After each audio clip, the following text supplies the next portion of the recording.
खबर है में खुश आमदेद। मेरे साथ हैं आरफ हमीद भट्टी साहब और ताहिर मलिक साहब। नाज़रीन, कुछ मोटी मोटी खबरें।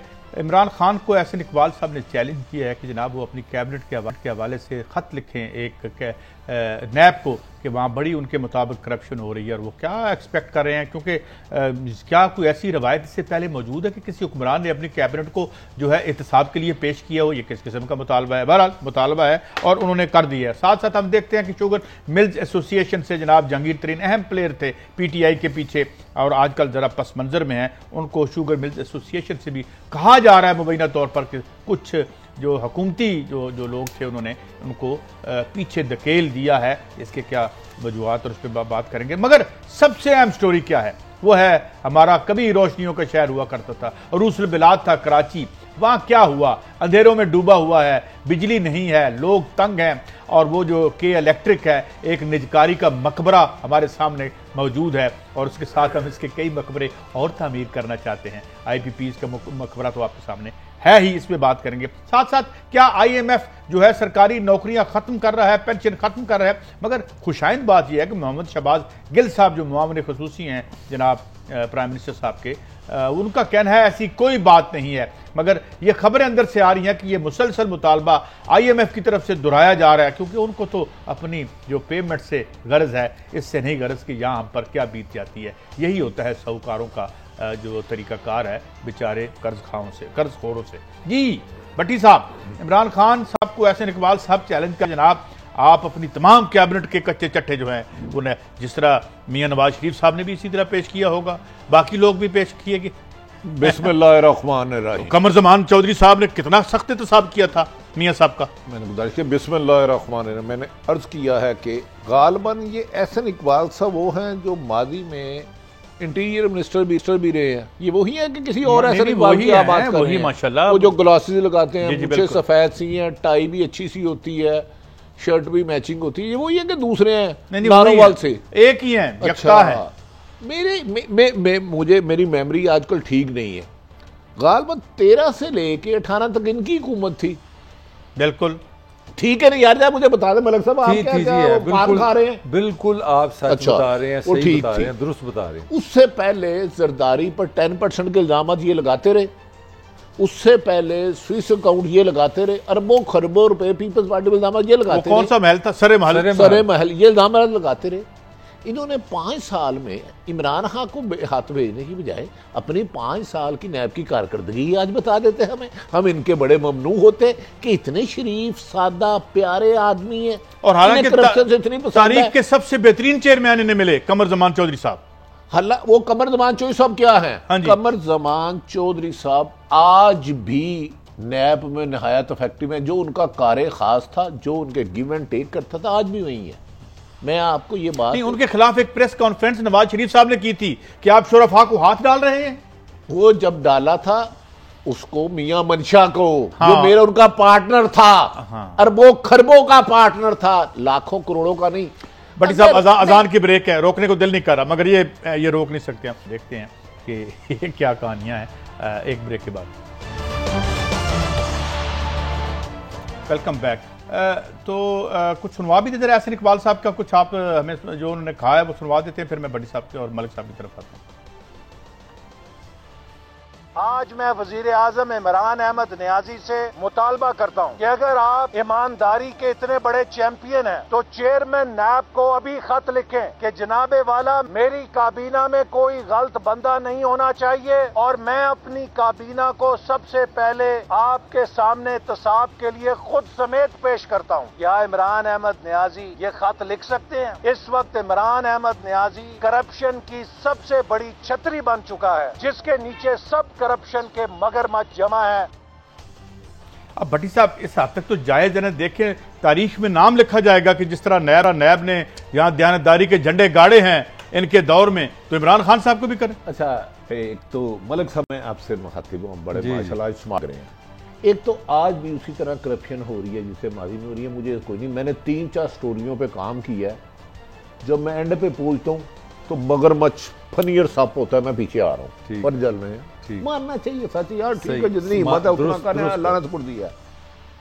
क्या एहसन इकबाल साहब इमरान खान तो मशवरा दे रहे हैं क्या ये हलफ दे सकते हैं अगर इमरान खान, नवाज शरीफ और शहबाज शरीफ ने करप्शन की तो मैं सियासत छोड़ दूंगा?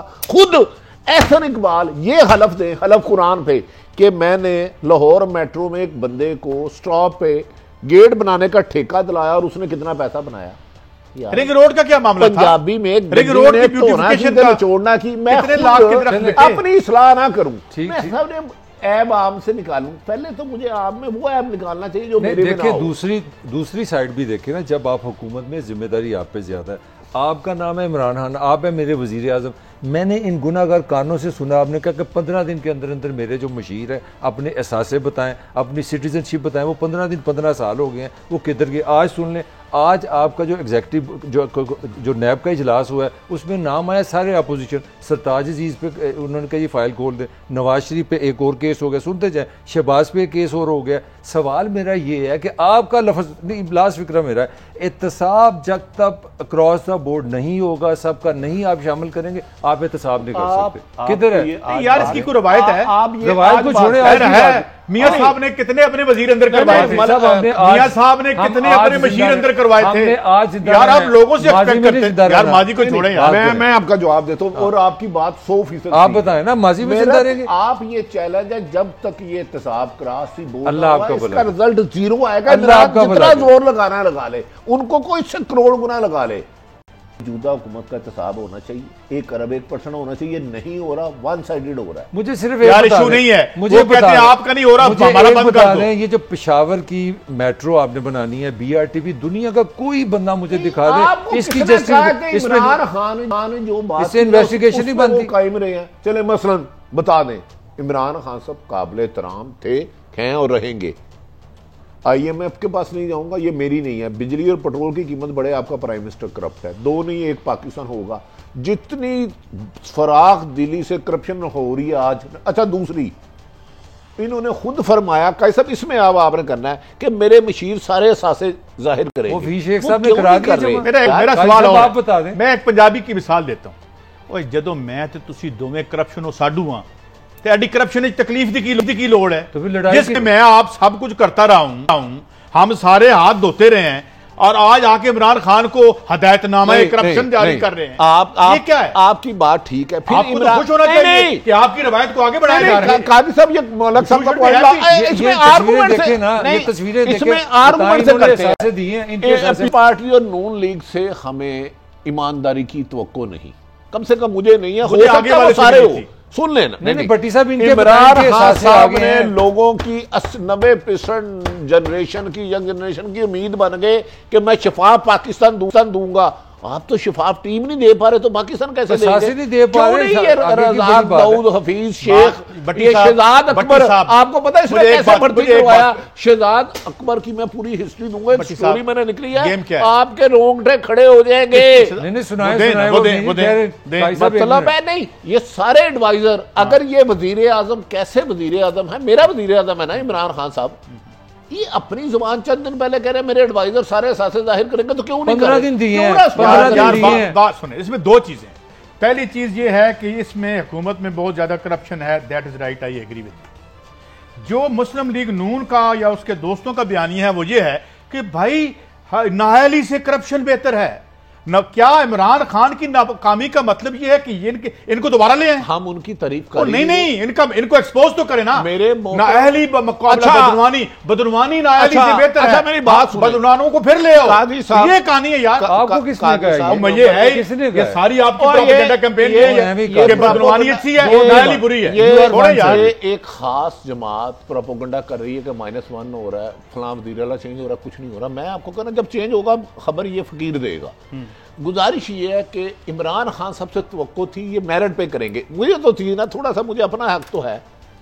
पाकिस्तान का एक पहले भी सूबे में रहा सबसे करप्ट आईजी, मुबैना करप्ट आईजी, चंद दिन पहले CM को मिला, उसको फिर पंजाब में मुसल्लत करने लगे। यार अब नवाज शरीफ का कैसा बोल, आप छोड़ दे नवाज शरीफ साहब, एक मिनट, पुरानी कब्रों से गोरखा निकाल के नई कब्रों का मातम करे, पुरानी कब्रों के करों से गोरखन के तरीके मैं आपको नहीं मानता। वजीर हवाबाजी सरवर को आप रिकॉर्डिंग सुन लें जाके, एग्जैक्टली ये मुतालबा वफाकी वजीर ने कहा। उसने कहा मुशीरों को हमें नहीं पता कहां से आ रहे हैं, वजीर रह चुके हैं। मुस्लिम लीग नून के वजीर रह चुके हैं, वो तो फड़िया सी तुसी उन्होंने, ये आपके बूटे थे नहीं, बूटे हमने तो आपने तोहफे में दिए पीटीआई आपने ले लिए ना, आपका तोहफा था, आपके वजीर ने कहा है। आपकी मोहतरमा, मैं थोड़ा सा हिस्ट्री की तरफ चले जाता हूं ना, हमें हिस्ट्री को अपनी मर्जी से नहीं कर सकते। नवाज शरीफ थे वजीर आजम, उनकी साहबजादी थी, उसके पास कोई ओहदा नहीं था, आर्मी चीफ की रिकॉर्डिंग कराती थी। आप इस तरह ना करें, उनको डिफेंड ना करें। मैं नहीं कर रहा, मैं डिफेंड नहीं कर रहा, हाँ साहब को नहीं कर रहा। जिम्मेदारी हुकूमत पे ज्यादा होती है, मेरा आर्गुमेंट ये है, हुकूमत ज्यादा जिम्मेदार है। कौन कह रहा नहीं होती, लेकिन एहसन इकबाल किस मुंह से कह रहे हैं कि अपना माली तो बताएं, अपना हाल तो बताएं। इस मुंह से काजी साहब ये क्या तरीका है कि सारे साल मैं चोरी करता रहूं और एंड पे आपको कहूं आप चोर हैं। आप साबित करें ना चोरी, किसी ऐत की कोई चोरी साबित करें, किसी ऐत की कोई चोरी का वो तो कोई जवाब आपको मुझे बताएं, जस्टिस जावेद इकबाल पे एतराज करने वालों को शर्म नहीं आती कि कमर जमान चौधरी को लगाया हुआ था? किस मुंह से करते हो? हम करें तो हमारा बनता है, क्योंकि हम पीटीआई के साथ भी नहीं है। और जावेद इकबाल को भी इन्होंने लगाया है यार, खुदारा ये क्यों करे? वो अच्छे आदमी है, चेयरमैन, उनके इर्द गिर्द 2-3 गंदे लोग हैं। जावेद इकबाल चेयरमैन नैब बेहतर है, सबसे शेडी बंदा आज तक को लगा कमर जमान चौधरी से बड़ा, उससे ज्यादा। और उसकी बाकियात आप नहीं कर सकते, उसकी बाकियात कमरुज़्ज़मा की कादी साहब ने बड़ी काम की बात, मैं आपसे एग्री नहीं कर सकता। मादी में कभी इतना गंद नहीं। नवाज शरीफ के गलत होने का ये मतलब नहीं कि आप इमरान को माफ कर दें, वो भी गलत है, ये भी गलत है। और इमरान खान के गलत होने का मतलब ये नहीं कि उन्होंने बुला के हार पुआ के ये आपकी इंटरप्रिटेशन है, हमें आपके दुख का अंदाजा है। अल्लाह नवाज शरीफ अच्छा सानिया मार्ल्टन के कातिल आगे चलें, आप उन्हें बड़ा आगे चले। सानिया मार्ल्टन तो आप पकड़े ना, आप हुकूमत आपकी, आपका बड़ा दुख है। हमारी हुकूमत नहीं है, इस वक्त तो हुकूमत किसी की है। कादरी आपका कज़न था, अफसर मौजूदा हुकूमत में, आखिरी लफ्ज 90% मौजूदा हुकूमत में जब से कोरोना आया आवाम से मिल ही नहीं रहे। वो सिर्फ वीवीआईपी प्रोटोकॉल के लिए, हमारे लिए तो नहीं पुलिस पड़ती। इमरान खान की करप्शन को कोई भी जस्टिफाई नहीं कर सकता ना। हम क्यों करें? मैं पहले दिन से कह रहा हूं, ये डिलीवर नहीं करेंगे पहले दिन से। मगर मुझे जाना है उधर, मगर मैं ये कहता हूं, look who is talking about corruption. नहीं, वेयर आर यू गोइंग? सुनाए 60। अच्छा मैं जा रहा हूं शायद। Let's listen. Foreign funding case के जरिए बैरूनी लॉबीज ने इमरान खान को पाकिस्तान पे मुसल्लत किया है ताकि इसको इक्तसादी तौर पे खोखला करें और इसको कर्जों के दलदल में फंसाएं और समाजी, मुआशी, सियासी बहरान में धकेल कर फिर पाकिस्तान के जैसे बाजू कस के शराइत नाफिज की जाएंगी हमारी एटमी प्रोग्राम के ऊपर। ये वो रास्ता है जिसके ऊपर इमरान खान हमें लेकर जा रहा है। अच्छा, एक ट्वीट भी मैं भट्टी साहब पढ़ देता हूँ। It is a disaster in making for CPEC by PTI government. PMN government achieved materialisation of 28.5 billion CPEC portfolio without any CPEC authority. This law envisages a parallel government which will create conflicts with in government machinery. PTI is destroying civil administration. Bhatti साहब बात सवाल क्या है? बात यह है कि जो मेरी गुफ्तगू भी एक दिन हुई, इनका फ़ोन आया था, अपने वजाहत हमने कर दी थी, वो ये समझते हैं कि सीपैक की ओनरशिप हमारी है और अब सीपैक का क्या इनके खानदानी जायदाद है? वो पाकिस्तान को भी खानदानी जायदाद समझते थे। इस तरह नहीं। एहसन इकबाल साहब के दादा परदादा ने वज़ारत सर छोड़ी। अच्छा नहीं, अब ये पाकिस्तान के मंसूबे है, पाकिस्तान की सरजमीन में बन रहा है, हुक्मरान आते जाते रहते हैं। अच्छा दूसरी बात, दूसरा ठेकों पे हमारी अमलदारी होगी, चाहे वो चाइना के साथ ठेके हों चाहे यहां हमने बेचे। साहब आप उनकी बात, हमारे से सिविल गवर्नमेंट है। इमरान साहब ने तो सिविल कोड रही है ना, तो सिविल गवर्नमेंट रही है ना, करते ये इन्होंने कहा इमरान खान को। अब मुझे जो इतराज है, क्योंकि जब आप मुल्क के अदारों को, मैं कह रहा हूं जमहूरियत में सिविल हुकूमत की बालादस्ती किसी भी इदारे की सियासत में इंटरफेरेंस के सख्त खिलाफ हूं, लेकिन अर्ज सुन लो, उन्होंने कहा बैरूनी ताकतों से इमरान खान को मुसल्लत किया गया। बैरून मुल्क सबसे ज्यादा प्रॉपर्टी किसकी है? इसमें एक सवाल नहीं, अगर इमरान खान इलेक्शन इधर हुआ, अगर बैरूनी ताकतें अदलिया ने कराया, फौज ने पहरा दिया, ये किसको निशाना बना रहे हैं आप? मेरा इसका जवाब मैं जवाब देता हूं। देखिए, मेरा एक सवाल यहाँ उठता है कि बैरूनी ताकतों ने इमरान खान को लाया यहाँ के जो न्यूक्लियर हमारा है उसको खत्म करने के लिए। अल्लाह ना करे, अल्लाह ना करे। इसका मतलब ये है कि हमारी एस्टेब्लिशमेंट और एजेंसियां सो रही हैं, खुदा they are hand in glove with the international वो इंटरनेशनल ताकतों के साथ मिलकर कर रही है। ये इंटरप्रिटेशन बनती है ना, ये सोई हुई है। सही इंटरप्रिटेशन नहीं तो। अच्छा मलक साहब 2 मिनट ठहर दें। क्या किसी सियासतदान को ये हक है, चाहे इमरान खान हो, कि अगर वो इक़्तिदार में नहीं, वो कह दे कि पाकिस्तान की न्यूक्लियर और वो जो वो खतरे में। आप दोनों 200% नहीं 500% सही कह अच्छा, रहे हैं। दूसरी बिल्कुल दूसरी सही बात कह मुझे रहे हैं। जवाब दे। मैं आपसे उन्होंने कहा बहस नहीं बैरूनी ताकत लाया है। बैरूनी ताकत किस सियासतदान के सबसे ज्यादा बैरूनी मुल्क असासे हैं? जरा दोनों नवाज शरीफ है, कतर से आया, वो तो खुद चले एक छोड़े एक छोड़े एक छोड़े पाकिस्तानी रियासत के खिलाफ ये फौज के लॉबियिस्ट कौन हायर करता है? को कहें अगर जो कुछ सियासत में इंटरफेरेंस कर रहा है, ये इस तरह मुल्क की बदनामी। आपके एक मिनिस्टर ने बयान दिया कि मेरे 40% जालियां पायलट, पूरी दुनिया ने पाबंदी लगा दी। एहसन इकबाल साहब को, एस्टैब्लिशमेंट को ये इल्जाम नहीं लगाना चाहिए कि खुदा ना खास्ता इनकी मौजूदगी में। देखिए मैं इमरान खान को लाया गया। उन्होंने कहा है कि नेशनल लॉबियों ने हमारी जो मतलब उनका ये है कि हमारी एस्टैब्लिशमेंट को बाईपास किया और उनको बाईपास करके इमरान खान को ले आए ताकि यहाँ के एटमी असासों को खत्म कर दिया। अच्छा 2 मिनट ठहर जाए। कोई सियासतदान प्राइवेट, नवाज शरीफ हो, बेनजीर हो, इमरान खान हो, हमारे एटमी असासे बेच सकता है या इधर उधर कर सकता है पाक फौज के होते हुए? कर सकता है? डू यू थिंक ये पॉसिबल है? मैं कर सकते, बताता हूं कैसे कर सकते। मैं बताता हूं। नवाज शरीफ साहब विलिंग नहीं थे बकौल डॉक्टर कदीर के। उन्होंने क्या, मैं पैसे की गल कर रहे हैं, it is on record, on record. अल्हम्दुलिल्लाह पाकिस्तान में एटमी पावर है। मेरा चैलेंज है, कोई सियासतदान में इतनी सख्त हिम्मत और उनकी वहां तक मुमकिन ही नहीं है भट्टी साहब कि पाक फौज के होते हुए पाकिस्तान की एटमी ताकत को कोई नुकसान हो असासे। अच्छा भट्टी साहब एक सवाल है मेरा, मैंने ब्रेक पे जाना है, दोस्तों को समझाएं। दोस्तों ब्रेक पे जाना है। मुझे ये बताएं कि सी पैक पे अगर आर्मी बकौल उनके कंट्रोल जा रहा है तो इस पे क्यों वो परेशान है? मेरे नजर में सी पैक की सिक्योरिटी चीन ने कहा था हमें फौज देगी, अगर क्योंकि फौज ना हो तो बलूचिस्तान पाकिस्तान का 15 दिन हिस्सा नहीं रह सकता, जितनी ईरान, अफगानिस्तान और इंडिया की BLA की वहाँ पेनिट्रेशन है। आपका गुलभूषण कहाँ से पकड़ा गया? खुदा के वास्ते हिस्ट्री को मसख ना करें, सियासत चमकाएं। नवाज शरीफ, इमरान खान को जितना मर्जी बुरा कहे, हमें कोई इतराज नहीं, लेकिन मुल्क की सलामती की लेकिन इसमें बड़े प्रॉब्लम है ना, एस्टैब्लिशमेंट को भी चाहिए खुदारा।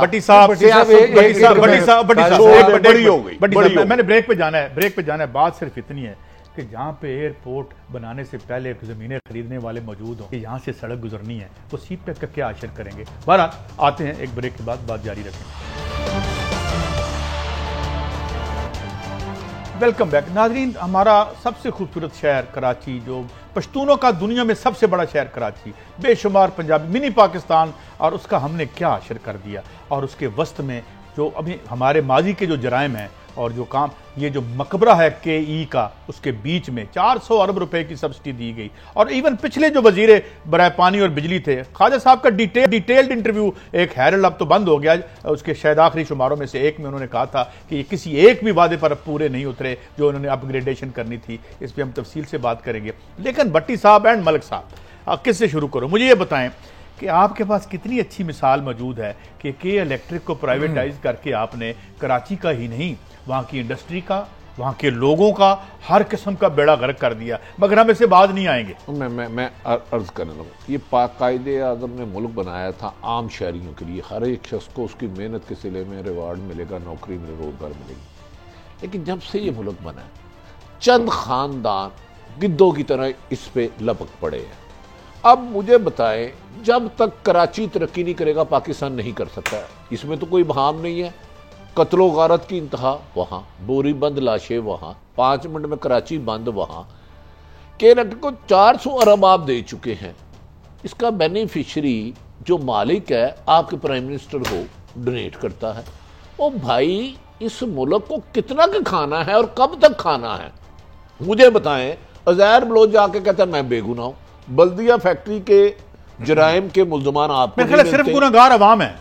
तो गुनाहगार सिर्फ हम सब हैं जो इस मुल्क में अपने बुनियादी हकूक का मुतालबा करते हैं। पाकिस्तान में मुतालबा करना भी जुर्म है, हक मांगना भी जुर्म है, छीनना जायज़ है इनके लिए। और काजी साहब, जब तक इस मुल्क के बड़े चंद मगरमच्छ जिन्होंने भी मुल्क को लूटा क्रॉस दी बोर्ड, ये सिलेक्टिव साहब की बात नहीं कर रहा, आपने इनको मीनारे पाकिस्तान गिद्धों खत्म हो गए उल्टा ना लटकाया तो आने वाले दिनों में आप बिजली से भी तरसेंगे, पानी से। मेरा मलिक साहब एक ऐसे सवाल है। मलिक साहब, कुछ दिन पहले जुल्फी बुखारी साहब ने एक बयान दिया था कि ये जो 360 मुलाजिम हम निकाल रहे हैं, इसके जो आपके टूरिज्म डेवलपमेंट के, इन्होंने कई लाख लोगों की नौकरियां रोक रखी हैं। मेरा सवाल आपसे ये है कि ये हैं ज़िया-उल हक के दौर में बेचे गए इदारे थे, घी के 23 कारखाने, चीनी के 11 कारखाने, सीमेंट के 16 कारखाने, तेल गैस के 14, बिजली के 2 इदारे, कपड़े के 4, ये इतने हमने इदारे बेचे, तो वो अरबा नौकरियां किधर गई जो इनके बेचने की सूरत में हमें मिलनी थी?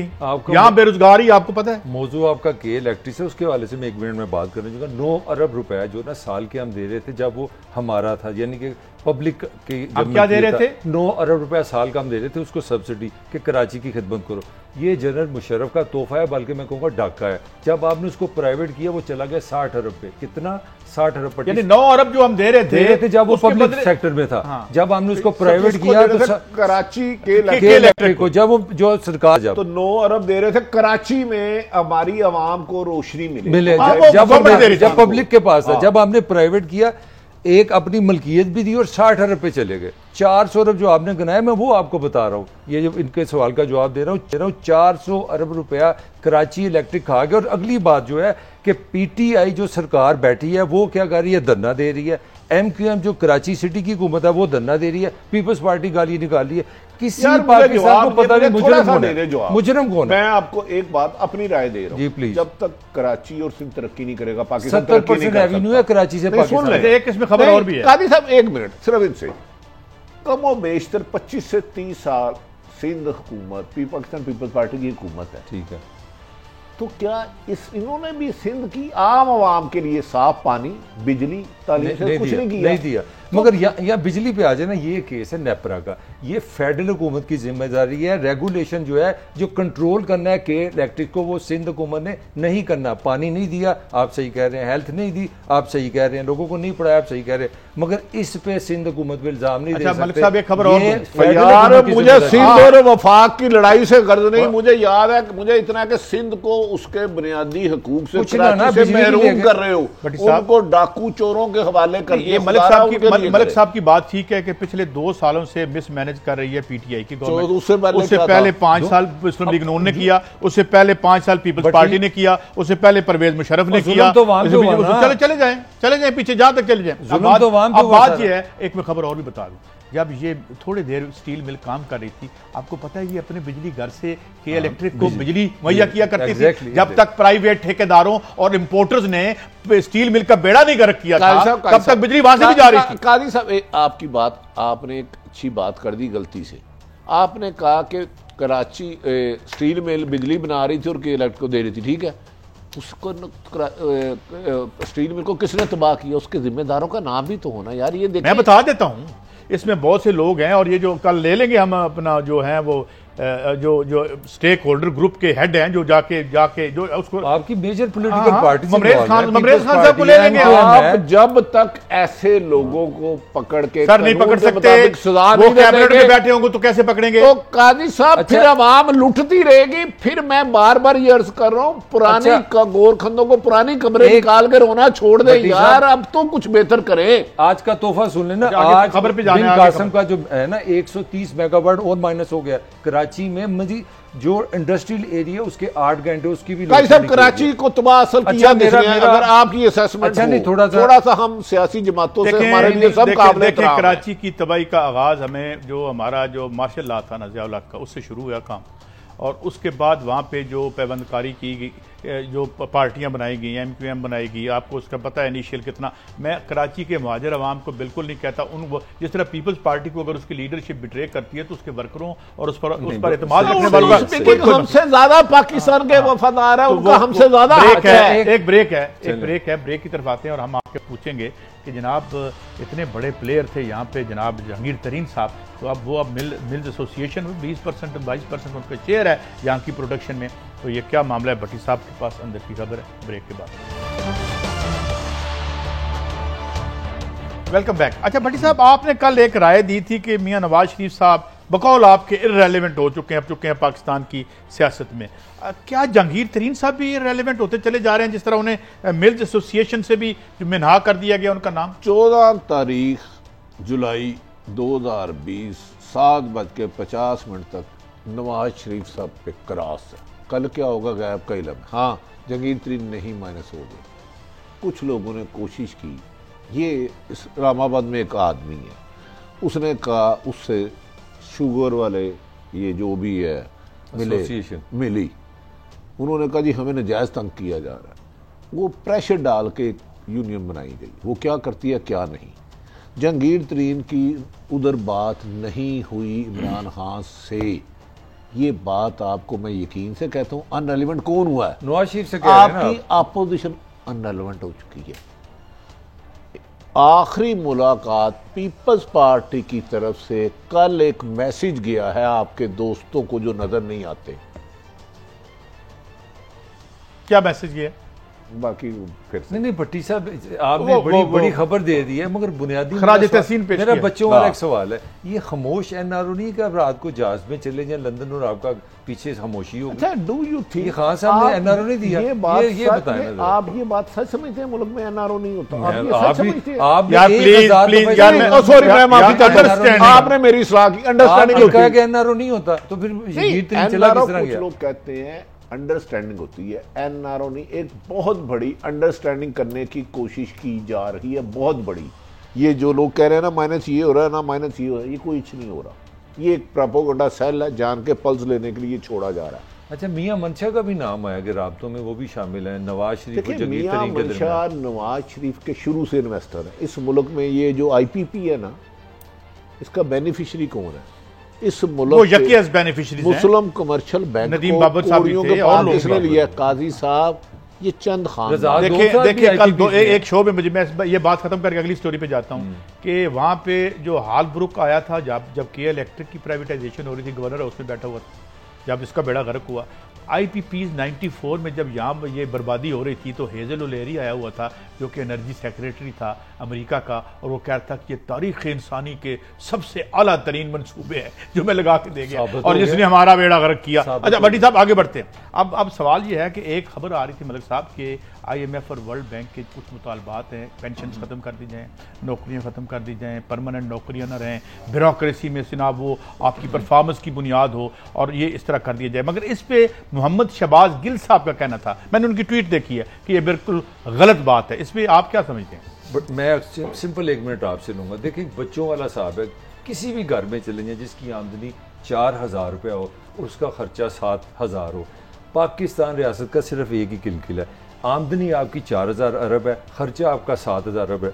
इस कंडीशन में आप करप्शन ये निज़ाम नहीं चल सकता। ये इस पे सारा फजूल हम टाइम ज़ाया कर रहे हैं। इसके 2 तरीके हैं, या तो आप अपनी ज़िंदगी बदलें 4000 में पाकिस्तान को चलाएं, या आप आमदनी। मेरा एक और सवाल है, मेरे पास 2-3 मिनट। भट्टी साहब, वर्ल्ड बैंक तो कहता है कि 2000 अरब की जो है वारदात है सालाना आपकी IPPs में, आप वो बचा सकते हैं? आप देखिए आपने मर्द डायग्नोज कर दिया, जब तक वो नहीं ना बचाएंगे ये मुल्क नीचे ही जाएगा, गुर्बत में इजाफा होगा, लाखों से करोड़ों में तादाद जाएगी। ये निजाम नहीं चलेगा। लिख के रख ले। ट्वीट पढ़िएगा मलिक साहब, क्या नवाज शरीफ साहब कर रहे हैं, क्या है ये? बड़ी मोहब्बत हो गई है शहबाज शरीफ साहब को सरकारी मुलाजमों से। वो कह रहे हैं जी कि उनको जबरी रिटायर ना करें, पॉलिटिकल स्टंट है, वो उनकी हमदर्दी लेना चाह रहे हैं कि उनको बड़ी तकलीफ होगी। खुद भी प्राइवेटाइजेशन करते रहे, जिस तरह तजलील कर रहे थे सरकारी अफसरों की, यार वो क्या वो 14 लाख तनख्वाहें दे रहे थे भाई, वो क्या नाम था? अपने मनपसंद लोगों को सिर्फ तनख्वाह होती है कि आप क्लर्क की बेचारे 5वें ग्रेड की 7वें ग्रेड को बढ़ाएं, ये मराद देते हैं ग्रेड 22 को। अच्छा, उन्होंने क्या खूबी देखी थी उनमें? जिनकी उनकी क्या खूबी होती थी जिनकी वो 14 लाख? वो क्योंकि 14 लाख लेते थे, 14 अरब का फायदा देते थे, सिंपल रॉकेट साइंस। इसमें कौन सी आप मुझे घुमा घुमा के गे रहे हैं? फिर तो बिल गेट को इनसे मशवरा करना चाहिए, ऐसा कामयाब बिजनेस मॉडल। अल्टीमेटली ये सरकारी मुलाजिम ज़िबा होगा, आप जो मर्जी कर लें। 4 कामयाबियां की सरकारी मुलाजिम ने निचला सारे गरीब यार ग्रेड 22 का अफसर जितना इस मुल्क को दीमक की तरह मैं नीचे वाली बात नहीं अंदाजा। मैं नीचे की बात कर रहा हूं, बिल्कुल सही है। 4 कारनामे कर लिए आपके 2 साल में इस हुकूमत ने। पहला, तारीख में 13,000 अरब का जो लोन है ना, कर्जा इस हुकूमत ने लिया है। पहला कारनामा। पाकिस्तान की 70 साल तारीख में फर्स्ट टाइम हुआ है कि एक दिन में 26 रुपया पेट्रोल की कीमत इन्होंने बढ़ाई है। GDP हमारी 1952 के बाद, लियाकत अली के बाद फर्स्ट टाइम नेगेटिव गई है। ये तीसरा आपका कारनामा है। और तारीख का चौथा सुनने में 38 रुपया का आपका मुझे बताया हाल क्या है? आप ये खर्चे खाम कर रही हैं, इनकम बढ़ाएं, बस और कोई खास बंदे वापस लेके आना। आप आइए, आपकी हुकूमत नोट छापे लोगों को बिला सूद कर्जे दें, बिजनेस कराएं, इकोनॉमी को ऊपर करें, ज़राअत को मेरी ये राय है। नाज़रीन, टाइम खत्म हो चला। आपको अपना एक मॉडल रीथिंक करना पड़ेगा आउट ऑफ द बॉक्स, और आपको वो काम करने पड़ेंगे माजी में जिन्हें गुनाह समझते, क्योंकि जो माजी में आप करते रहे आज वो गुनाह कबीरा, माशी गुनाह कबीरा साबित हो रहे हैं कि इलेक्ट्रिक की तरह, IPPs की तरह। इजाजत, अल्लाह हाफिज।